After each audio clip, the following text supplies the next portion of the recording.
பரோட்டாவுக்கு செய்யக்கூடிய ஒரு சால்னா ரெசிபி தான் நம்ம இன்னைக்கு பார்க்க போகிறோம். சிக்கன் சால்னா.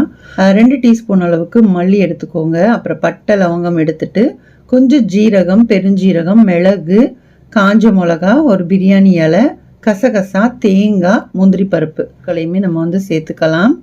தேங்காய் சேர்த்துக்கோங்க. அதில் தேவையான அளவுக்கு எண்ணெய் சேர்த்துக்கோங்க.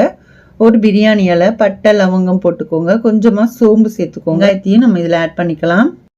இப்போ இஞ்சி பூண்டோட பச்சை வாசனை போனதுக்கு அப்புறமா இதில் ஒரு 1/2 டீஸ்பூன் அளவுக்கு மஞ்சள் தூள் சேர்த்துக்கோங்க. மிளகாத்தூள் சேர்த்துக்கலாம். சிக்கனை நம்ம போட்டுக்கலாம். ஒரு 1/4 டீஸ்பூன் அளவுக்கு ஜீரகத்தூள், அதே அளவுக்கு 1/4 டீஸ்பூன் அளவுக்கு மிளகுத்தூள் சேர்த்துக்கோங்க.